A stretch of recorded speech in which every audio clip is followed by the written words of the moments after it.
All right, thanks everybody for coming.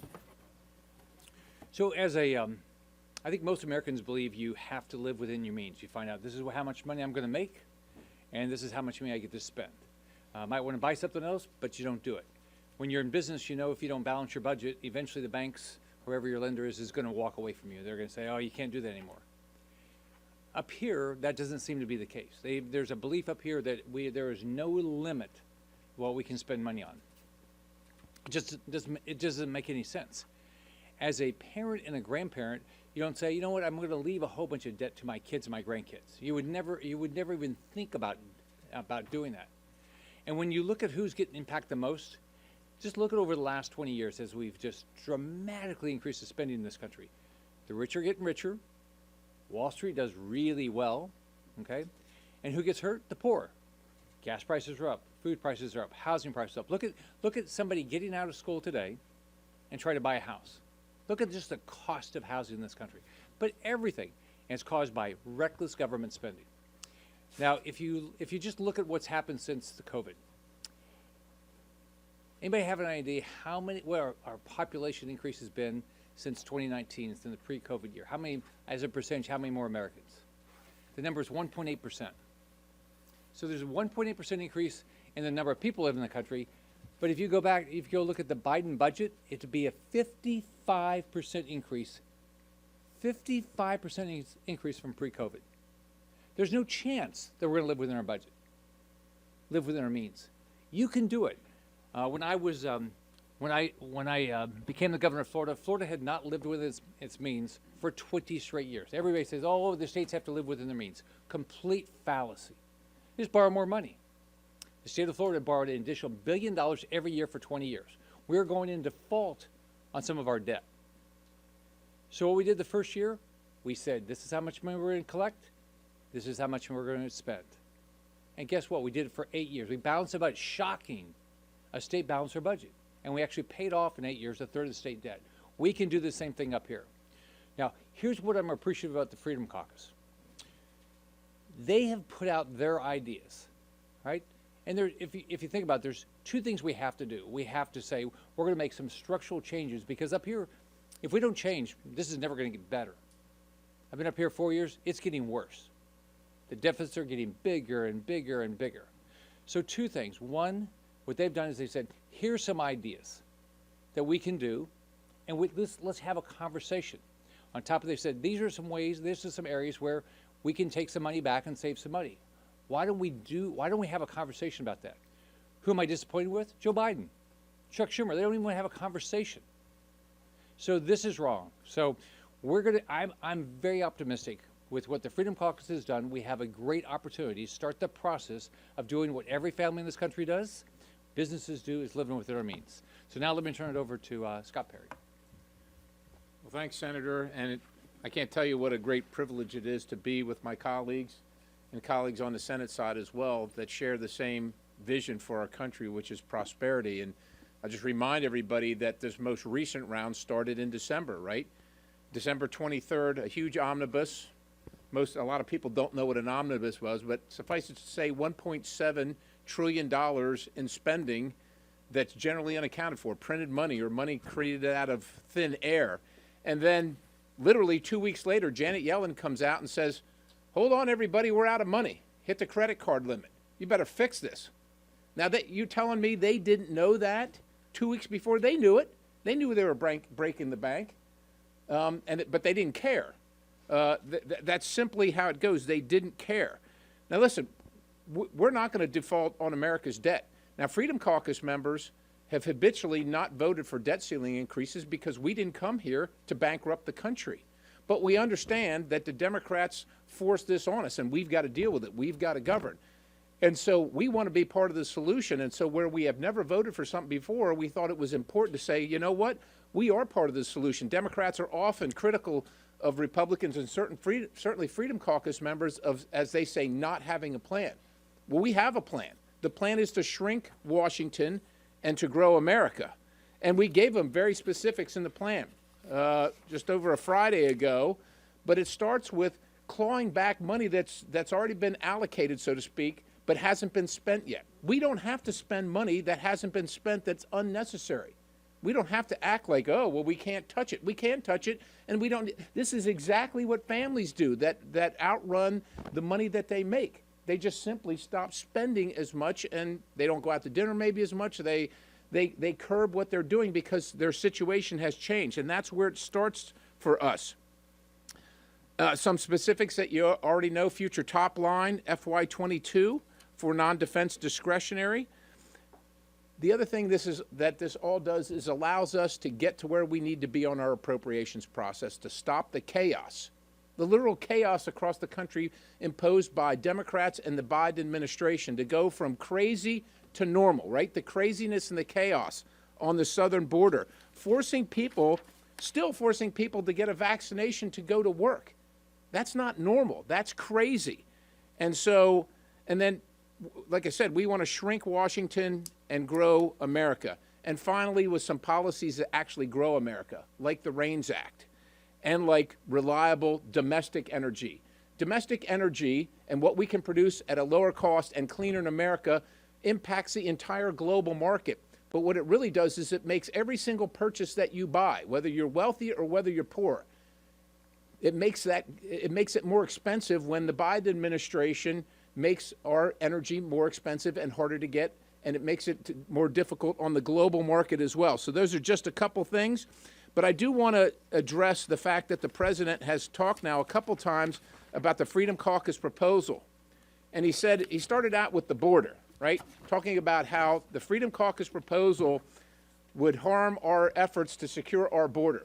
Well, that's like a pyromaniac trying to teach you about fire prevention. Like, is he serious? And so obviously I think at some point even the press kind of figured out, and even the Biden administration, that's probably not what we ought to talk about. So then he went to energy. He went right to energy.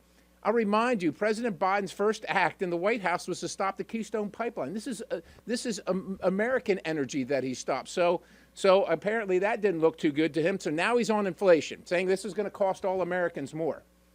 I'll just remind everybody to a couple years ago, under a different administration, what inflation looked like. We have a solution here, and the solution is to stop the craziness of the Biden administration and get back to normalcy by shrinking Washington and growing America. I would like to now recognize my good friend and your friend, Mike Lee, the senator from Utah. Mike, Senator. Look, this is tyranny, and we've got to stop it. Out-of-control spending is causing all sorts of problems. For the average Utah family, it's costing about $1,000 a month more every single month just to live, just for basic monthly household expenses, relative to January of 2021. All this has come about as a result of excessive, out-of-control federal spending. And it's not limited to inflation. The inflation that it causes, the other forces set off other dynamics that result in things like the failure of Silicon Valley Bank. Just met with a whole room full of bankers just a couple of hours ago who acknowledged the fact that excessive federal spending resulted in other things that caused other things that resulted in that failure. And, we have to be mindful of that. So this isn't just any ordinary debt ceiling increase. It's a debt ceiling increase that's come after more than 2 years of heavy inflation. Inflation that we were told at first was just short term. It was transitory. It turned out to be rather something not that, quite the opposite of that. This is a longer term problem for us now. It's going to cause all sorts of other problems. We've got to take it down. While we're on that note of any ordinary debt ceiling increase, keep in mind that over the last half century or so, we have raised the debt ceiling a number of times, and at least, I don't know, it's like 35, 40% of those times, there are conditions attached to it. It makes a lot of sense when you do that, just as when you were increasing, I don't know, your credit limit, your borrowing limit as a business, as an individual, as a family. You'd want to have some sort of plan to make sure that you kept it under control. When would be a more appropriate time to do that than now? And yet, all of a sudden, our Democratic leaders are pretending as if this is like apocalyptic stuff. This is Book of Revelation stuff. This is men and women, or dogs and cats living together in the streets.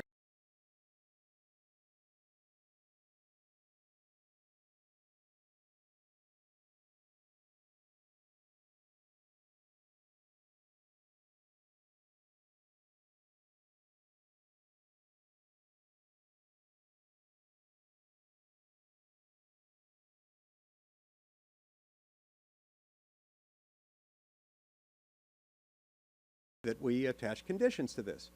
Of course, not acknowledging the fact that attaching conditions to a debt ceiling hike is not anything new. He then said that what those Republicans are trying to do is to cause a default. This is doubly wrong. Doubly wrong. First, because that is not a default. You can blow past the debt ceiling increase deadline, so to speak, and then it just means the government can't borrow more. Yes, that causes problems. Yes, we'd have to figure out what to cut, what to not cut. But that is not itself a default. It's a situation where we'd have to address something. We're not even suggesting that we do that without raising the debt ceiling. All we're saying is, let's deal with the conditions.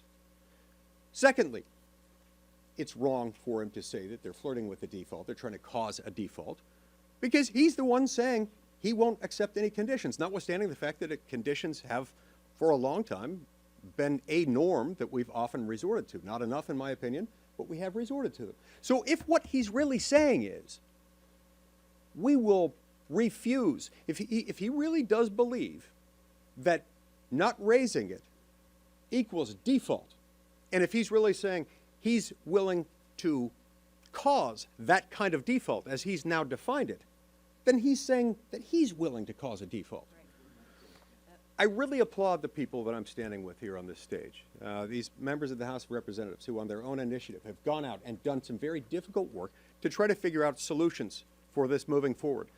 Among the other things that they've proposed doing, including capping spending levels, identifying areas where cuts need to be made, clawing back certain revenues, they've also addressed the fact that it's helpful to us when looking at our debt ceiling package to look at the revenue side, look at economic growth. What is it that we could do to promote economic growth? One of the greatest things we could do in that area is pass meaningful regulatory reforms like the REINS Act, which is what they've suggested that we do.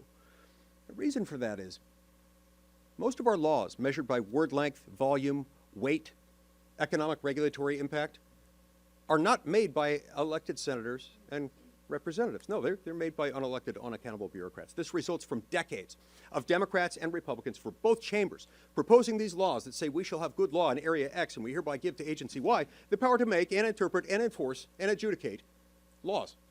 This is tyranny.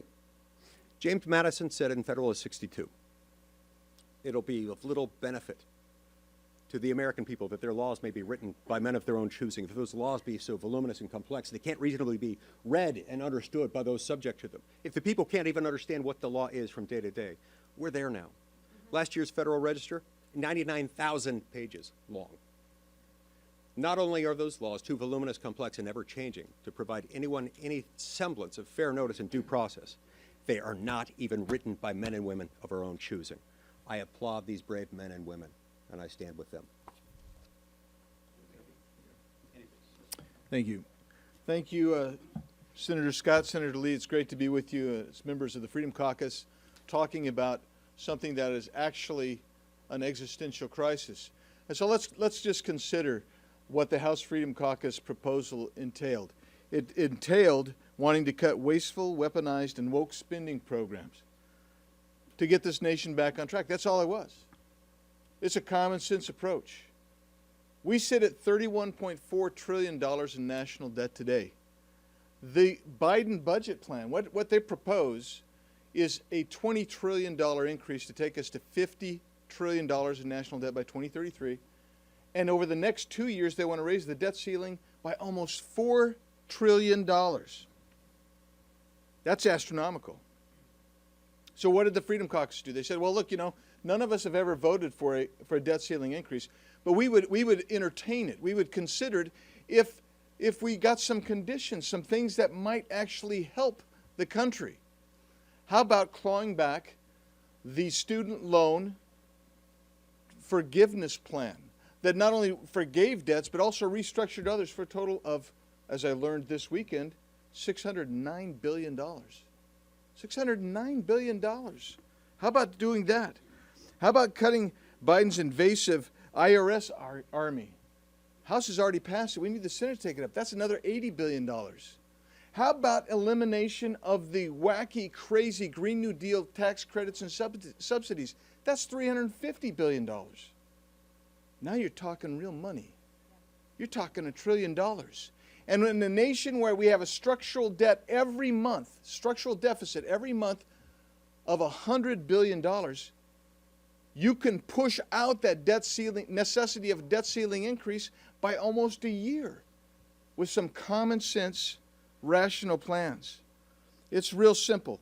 And not only that, we're not proposing anything like I'm filtering here, what our Commander-in-Chief has proposed with regard to the budget. We're not touching Social Security retirement benefits. We're not proposing anything on a reduction in Medicare benefits. And we sure as heck aren't saying let's cut the border security funding. Not like this administration is doing in their budget proposal. We actually will immediately save more than $1 trillion with the cuts and the rescissions that we've proposed. This is the vehicle to get us moving back in the right direction.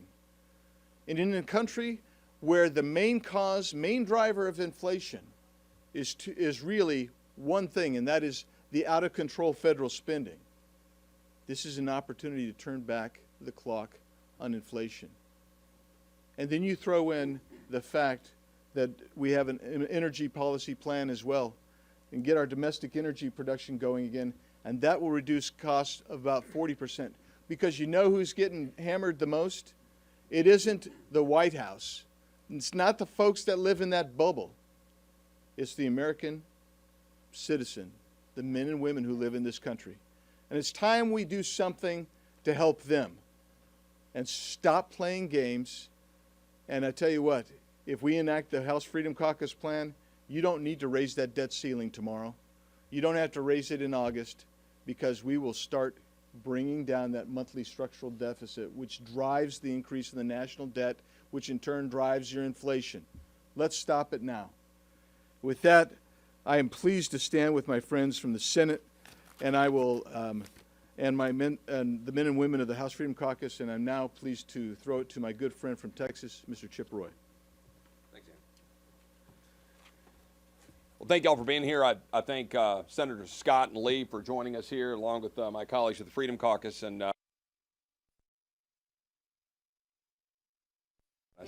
but it is great to see my friends. Look, I can't figure out which way the administration wants to have it. You got the director of the Office of Management and Budget who says that our plan wouldn't do anything for deficits or for debt. But then, out of the same mouth, they come out and say, we're cutting everything. Oh my gosh, right? Women and children all across the country are going to be suffering because of what we're cutting. Well, which is it, right? I mean, the truth is what we're doing is trying to address an actual problem, a problem that this administration, and frankly for too long, both sides of the aisle here in this building have refused to actually address, which is a massive spending problem, racking up debt, but more importantly, a spending problem that is empowering bureaucrats to the detriment of the American people. When I go home to Texas, not one person I represent comes up to me and says, will you please give more power to bureaucrats? Will you please give more regulations, give more control to the government to interfere with my life and my well-being? Not one. Not one of them ever comes up to me and says that. But yet, that's precisely what this administration wants to do. Increase taxes, increase regulations, and then say, oh, don't worry, we're reducing the debt over the next decade from 20 trillion to 17 trillion, which frankly isn't even exactly accurate. But they're saying that that's somehow a big win. My question for you guys in the press, do you care about the current state of the dollar, the current state of the country? I mean, are you going to go hold this administration responsible for completely destroying the economic health and the fiscal strength of this country? That's a question. You can hold us accountable too. But everybody goes to their corners and they say, they're cutting Medicare and Social Security. Well, as my friend from Arizona just said, we didn't say anything remotely close to that. We're talking about ensuring that we can protect Social Security retirement benefits and Medicare benefits. But I can tell you who's not. It's my Democratic colleagues who in 8 years will ensure that Medicare and Social Security are completely without funds. Because they don't want to actually address the truth. They don't want to look at the American people and speak the truth. We're going to speak the truth to, frankly, both sides of the aisle. It is time for this country to actually have leadership in this town that wants to change it, to do what we actually said we would do, to actually come forward with a plan to cut spending, to reduce the deficit, to save $3 trillion plus over a decade. No, we're not going to balance the budget on the back of discretionary spending. Everybody knows, everybody can do math. But what we can do is prove to the American people that before we're going to have a conversation about mandatory spending, we're not going to be sending money to pro-prostitution LGBTQ groups in Colombia. Because that's what you're doing with your tax dollars right now, right? You've got the Department of Defense spokesperson standing up at the microphone yesterday talking about how one of their number one foreign policy objectives is advancing LGBTQ. Do you think China gives a rat's rear end about that? While they're building up their Navy and they want to kick our butts? No, they don't. And I can promise you no Texan is going around going, man, I really hope that's your number one foreign policy goal. We're here to actually do the work of the American people. We're put forwarding a budget that would actually cut spending, get us on a step forward to balance, and do so responsibly, undermining the woke, weaponized government that's undermining the American people. Last point I'll make is what Senator Lee talked about, is economic growth. You cannot grow this country if you continue to pass regulations and to subsidize the very things that are undermining economic growth. You can't do it. You can't do it. I was just meeting with a formerly august oil and gas company in my office. Now they come in and the first thing they talk about for 10 minutes is green subsidies. I told them, can you make a single dollar on any of these things without federal subsidies? They all said no. We are destroying the economic strength of this country and our core strength of national security by having strong energy with ridiculous subsidies undermining economic growth. You want 3 and 4% economic growth to balance this budget and to make this country great again? Get rid of the subsidies that are subsidizing unreliable energy and making us second to China. That will actually make this country stronger. And with that, I will yield to the gentlelady from Colorado. So, as you've heard, the House Freedom Caucus has a plan to tackle our nation's debt and the deficit and avoid a catastrophic default. We are here because of the reckless spending from Democrats who held the gavel in the last Congress and the Congress before that. They spent too much money. And now we are here to say that we're not going to default on our debt. We are going to hold to these obligations. But there are some things that we can do this year. There are things that we could do next year even. I'm all for a balanced budget. I have a balanced budget amendment. But that's talking 10, 15 years down the road. What can we do right now to lower inflation, to make it easier for the lives of American citizens, make it easier on their pocketbooks? We want to limit government and we want to grow America. That is what this is all about. We have the economic policies that are right to do that. We have the fiscal strength to actually say, no, we don't need these things right now. Joe Biden, he doesn't have a plan. All he has done is lie about us. He has lied about what we've proposed and demanded that he get his way, which is more debt with no cuts and no reforms. That's more suffrage for the American people. They are hurting. And instead he wants to lie and say that Republicans are going to make the southern border unsecure, that Republicans are going to cause an energy crisis. No, Joe, you already did that on day one. When it comes to the serious issues of meeting America's financial obligations, Joe Biden is acting like a child. Mr. President, the House Freedom Caucus, the only caucus who has released a plan to address this situation created by Democrats, meets tonight at 7 p.m. on Capitol Hill. Instead of avoiding the real work of governing by lying about your plan, I suggest you set down the ice cream and come and join us. Let's talk. Let's talk about how we can move forward. And if you do attend, I hope that you bring some teleprompters. We may be able to provide some. But if that is the case, I would prefer they be turned around so we could just read them ourselves. We'll probably get along a lot quicker if we do it that way. But listen, if there's not a specific plan, part of our plan that you don't like, let's talk about it. But enough is enough. Enough of these games where you send your press secretary to do your political spin games. We know she's lying when she opens her mouth. The American people see it. It's time that we move forward to address these real issues. And I'd remind Mr. Biden that America saw what the House Freedom Caucus is made of in January. Lies don't move us. Media coverage doesn't move us. Attack ads don't move us.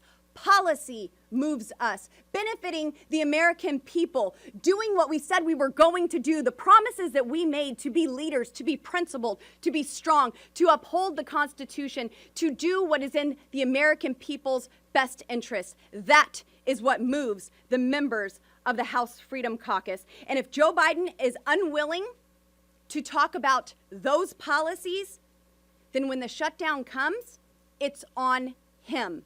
When moms and dads get laid off and when unemployment doubles and the stock market collapses, remember, Joe Biden sat on his hands while we urged and demanded action.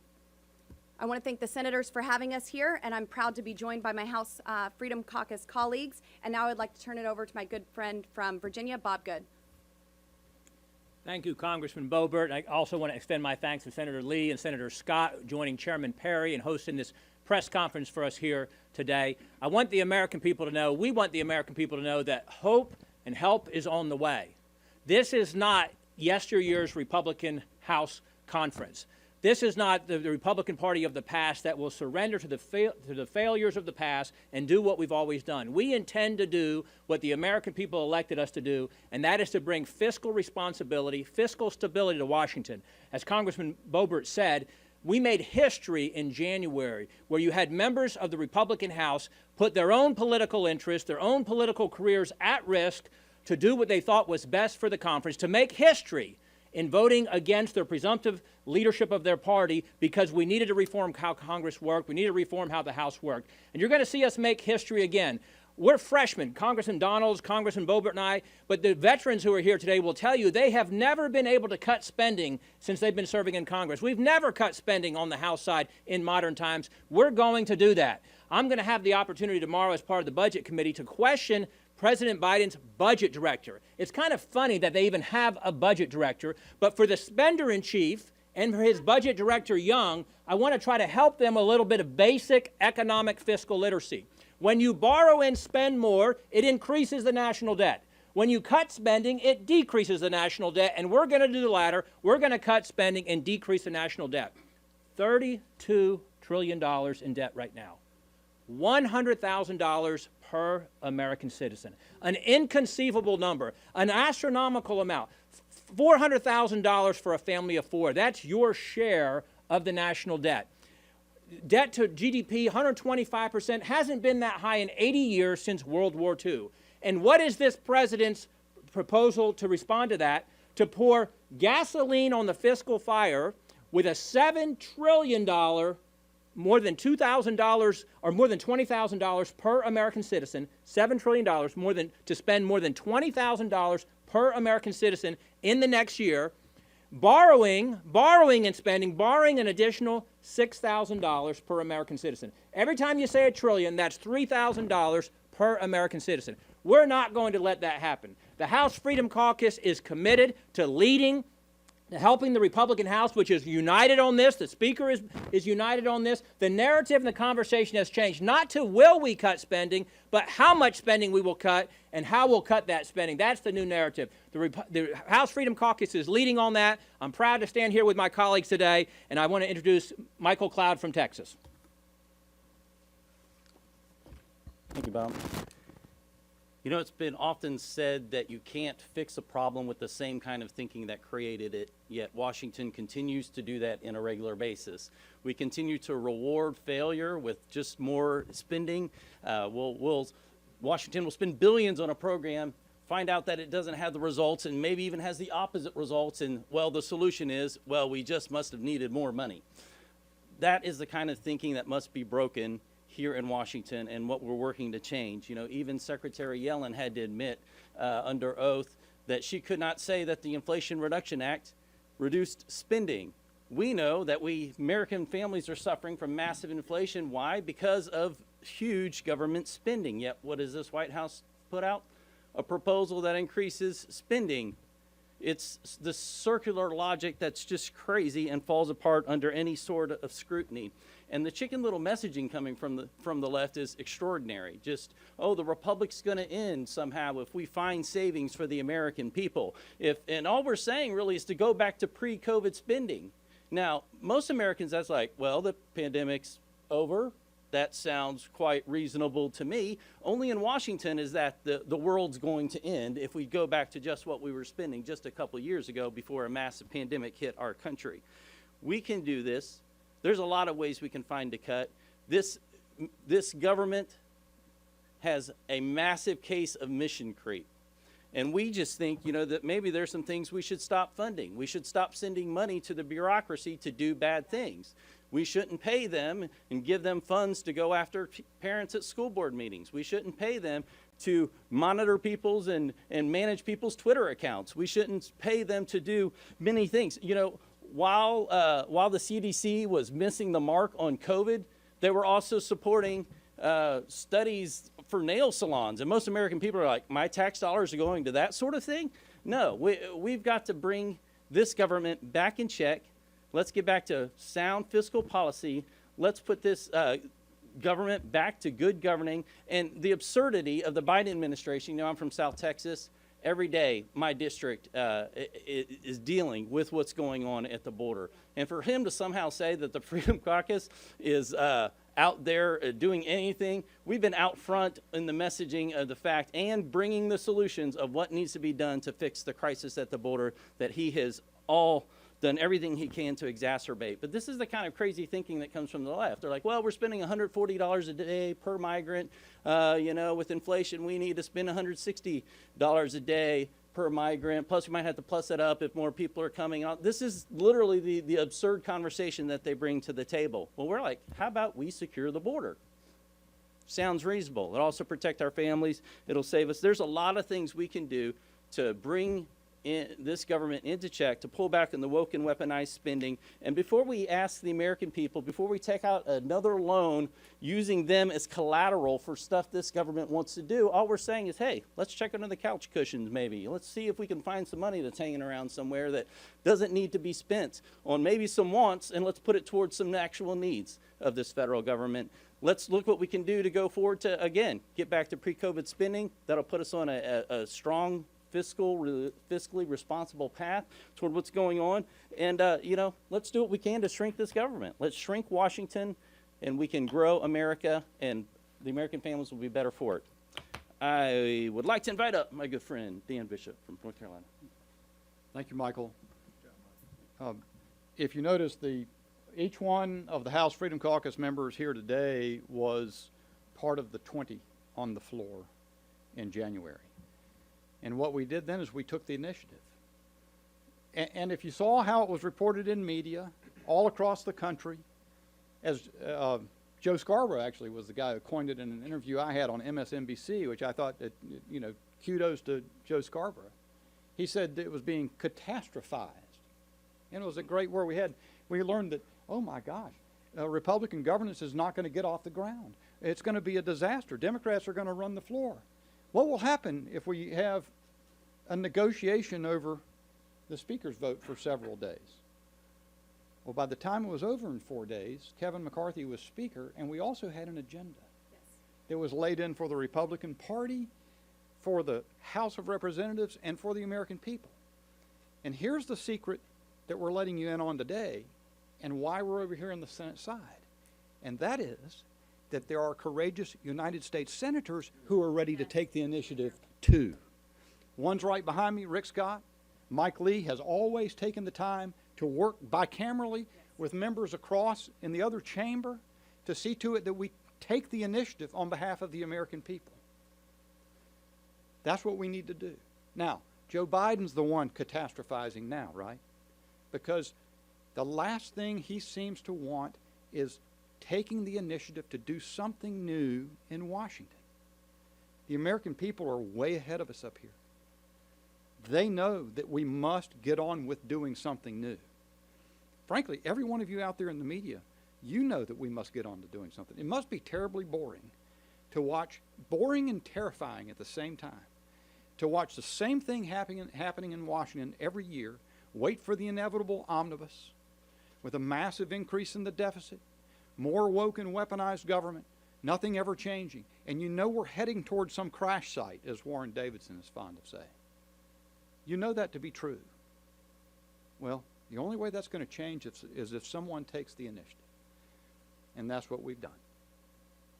Just one example. How much does the censorship laundering complex that the government is running, how much does that cost? It's not just in the Foreign Influence Task Force at the FBI. It's not just in the Department of Homeland Security and CISA. It's not only at the Global Engagement Center at the State Department. How much does all of that cost? It's in the Defense Department. It's in the ODNI and the CIA. It's across the federal enterprise. How much does that cost the American taxpayer to fund the censorship of its people? That's what we're talking about when we say shrink Washington, grow America. Thank you to the senators for inviting us over. And I'm sorry, I'm supposed to introduce Byron Donalds. Thank you, Dan. Dan, you introduced me a lot, by the way. I noticed that. Thank you, sir. First, I want to thank Senator Scott, Senator Lee for joining us. What you have here are leaders, people committed to getting our country back on track. You know, I say to a lot of constituents, we have a lot of elected officials in politics. A lot. We got one at 1,600. But we don't have a lot of leaders in politics. And what you're seeing up here are men and women who are prepared to lead this country. But what we're not going to do is get into the silly political games of throwing out names and shaming other people's plans. I'll be honest about Joe Biden's budget, which is his plan. It's insane. He wants to spend $7 trillion of money we don't have. As a country, we only raise about $4.6 to $4.8 trillion a year. He wants to spend $7. This is like in anybody who at home, if you make $4,000 a month and you spend $5,000 a month, you got a problem. If Joe Biden was your husband, he would say, honey, I know we only make $4,000 a month, but let's spend $7,000 a month. You know that does not work. Every wife in America would shudder if that was her husband. And what we're doing up here is saying we have to get back to basics when it comes to spending. Spending money back to pre-COVID levels only makes sense because COVID is over. Even Joe Biden has finally admitted to that. So let's get back there. And to our colleagues, both Republican and Democrat, we have to get serious about the fiscal outlook of the country. We cannot just continue to follow CBO baselines as if they are the holy grail for how we spend money in Washington. The Congressional Budget Office works for us. We should be looking at the baseline and saying, what can we live with spending today because we don't have money and our future are the people who are really going to suffer as a result. Last piece, to the press secretary over at the White House who said that our plan is to create a 5-alarm fire, you're lying. I wish you would just take an economics course. Because spending money the way Joe Biden wants to, that is the 5-alarm fire. If Joe Biden truly believes that his border plan, spending more money for this radical asylum process that he has, is only going to make matters better in the country, go ask the mayors of Chicago and New York because they're asking the federal government for money to take care of the migrant problem that Joe Biden has brought to the United States. We have to be serious. We have to be adults. So like Congresswoman Boebert, I invite the president, come on down, man, let's talk. We'll have a very good conversation. And maybe we finally will get somewhere as opposed to this back and forth between the TV cameras. But we got to get serious. We have to lead. That's why I'm glad for my colleagues here. And I challenge the other members of the House and the Senate, let's just sit down and start going through spreadsheets, guys. Line by line, let's figure it out. That's what families do. That's what the American people want us to do here on Capitol Hill. I yield back. Ralph, you want to close this out before we go to questions? Yeah, let me just, to Senator Lee and Senator Scott, thank you for being here. And for all my patriots here, I'm not going to repeat what's been said. Let me just say that what these 20 did, what we did hadn't been done since 1923. We didn't respond to robocalls against us. We didn't respond to the press. We knew what we were doing was right.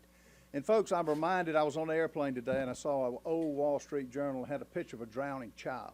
He was coming up, gasping for breath. And that's how America is. We're gasping for breath. I'm tired of hearing of 10-year budgets. I'm tired of hearing a 5-year budget.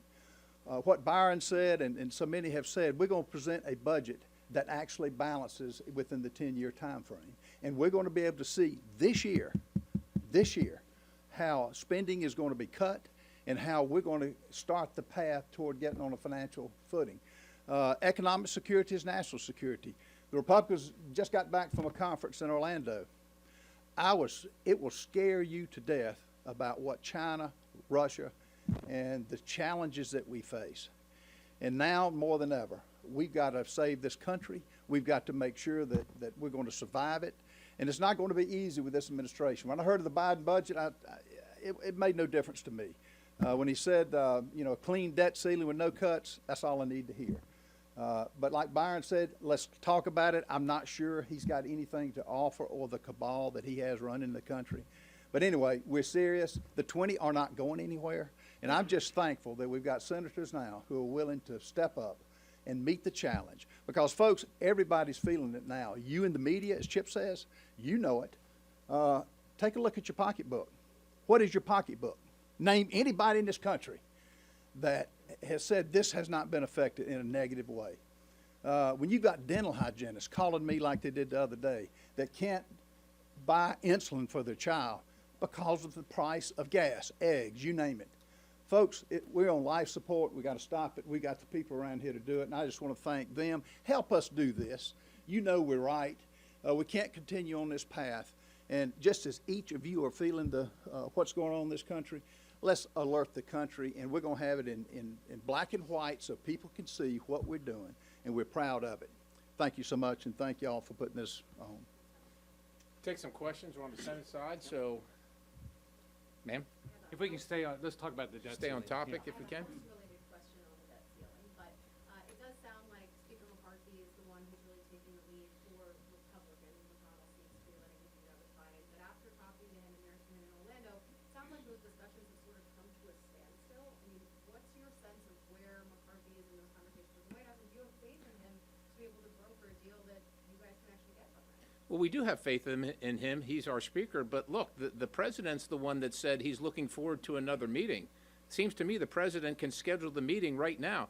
We don't have to wait till this is a crisis. You see, members of the House and Senate working together. We're ready to deal with it, tackle it right now. If they want to put a bill up next week, we're all ready to go. So we shouldn't wait until the last, the 11th hour. And President Biden, he can call a meeting with, I suspect that Speaker McCarthy will go over and talk this out when he's willing to do that. But what I really think he's doing is signaling, I'll have another meeting while doing nothing, hoping it gets to the very end, and then making the crisis even worse, and then trying to pin us into a position that's bad. That's what instead what he's doing. And by the way, if you look at some of the things they're doing and what they propose is make sure that doesn't happen to us again. We got to stop getting in a position where they can hold us up to force us to pass an omnibus or say, you're going to shut down everything. That's wrong. And so what the Freedom Caucus has proposed is stop this whole process where they hold us up to get more and more and more spending. Just one follow-up on that. As McCarthy has these meetings, do you guys want to be involved? Do you want the Freedom Caucus to be in the room there, or do you trust that he's going to keep you updated? Well, look, we're going to be involved anyhow at some point, right? So whether you're a Democrat or Republican, whether you're in the House or the Senate, you represent people back home. And so you have a vote. And so one of the things that we fought for early in January is to make sure that we get rid of the illusion of representative government and actually have representative government. So we're going to be present to vote. We got to see what we're voting on, what the president's asking for, and what we're asking for, and how that comes together. But we're ready to go. Sir. If you all basically get what you want out of the debt limit deal, how high an increase or how long a suspension do you think would be appropriate? So that's like asking how long a string is. I mean, it depends. If the more you ask for, the more we're going to have to ask for. But what we're actually proposing is actually lowering the debt ceiling requirement by clawing back things that we've allocated money to and not spent. And we think that that's a healthy, reasonable conversation. We'd like to have that. So if we're going to have a real conversation that includes that, the limit can be much lower. And that's something that makes it easier for each one of us to take in and deal with. But what we ought to be doing is do what every family does. Go through your budget. Right. We're not doing budgets up here. This is the craziest thing in the world. When I was governor of Florida, there was 4,000 lines of the budget. We went through every year. We had a written purpose for it. We ought to be doing the same thing up here, but if you have no conversations and you just omnibus crammed down your throat at the last minute, we have no ability to control any spending. We can do this. I was there when he did it. He's absolutely right. Sir. I have a question for Senator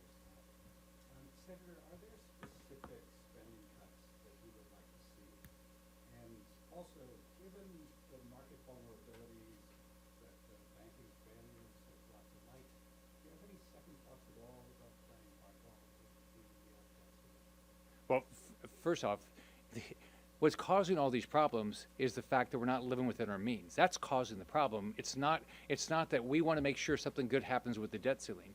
And the way to do it is we could go example after example. If we went through a budget, why do we have 77,000 empty federal office buildings that we keep funding? If you went through a budget, you would eliminate those every year. We would never get to this point. That's what every family does. You don't just say, well, I just spent like that last year, I'm going to spend it again. Yes, ma'am. We've got some budget committee members here. You all laid up some specific ideas, but help us with the process going forward. Are you going to require that House Republicans pass a budget first? Do you expect that to happen? Well, that process continues, but they're not. Yes, ma'am.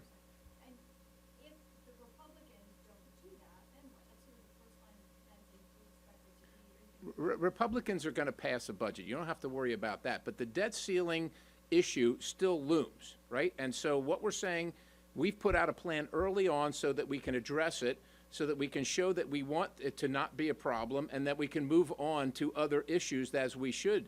And we're ready to go right now. That's the message. We have a plan. We're ready to go right now. There's no reason this needs to be a crisis now or needs to be a crisis in the future. If the president wants to solve this, we're all here and we have a plan. If he's got a different plan, let's see it. But look, $7 trillion in spending is not that's not going to be acceptable. Now, he's probably going to want something, we're going to want something a little less. He might want something a little more.